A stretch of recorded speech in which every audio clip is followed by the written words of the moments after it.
That evening, Precious's mind was restless. She kept wondering where Bianca was going to take her that night. She kept asking herself if she had made a big mistake by asking Bianca where she got her luxury items from. She shook her head. No, she had to remain positive. Maybe it was a good place Bianca was going to take her to. She was tired of living a life of struggle. She also wanted to make it big. Being a good girl did not put food on the table. What her mates were doing, she would follow them and do it too. Precious thought about her life growing up. It had been anything but pleasant. Her father had died when she was 10 years old, leaving behind nothing but debts that her mother had worked tirelessly to pay off. She had suffered enough. She wanted to make money and take care of her family, but then she realized something. How come Bianca wasn't taking care of her parents when she obviously had the money to? Precious shook her head. A young girl like Bianca having so much money would definitely raise questions from her parents. Maybe Bianca didn't want them to question her too much, but Precious was determined.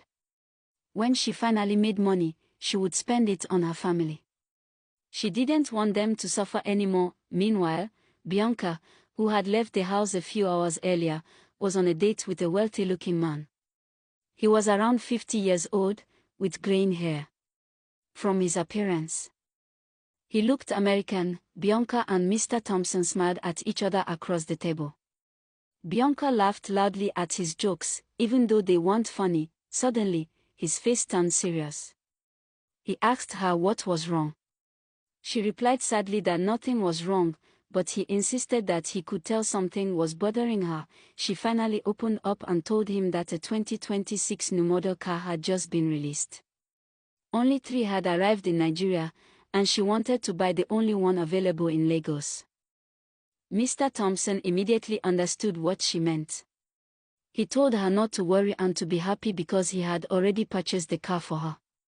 He planned to present it to her as a gift at her upcoming birthday party, alongside a 3-bedroom duplex he had also bought for her. He said he didn't like the idea of her living in a small shared space with a roommate. Bianca was overwhelmed with happiness. She excitedly jumped up, drawing the attention of other guests in the restaurant. She quickly composed herself and returned to her seat. "Daddy," she said softly, smiling, "I'll make you extra happy on Saturday. It will be my birthday gift to you." Mr. Thompson was delighted to hear this. In their 3 months of dating, Bianca had never allowed him to touch her, always saying she wasn't ready. It seemed his gift had finally softened her heart.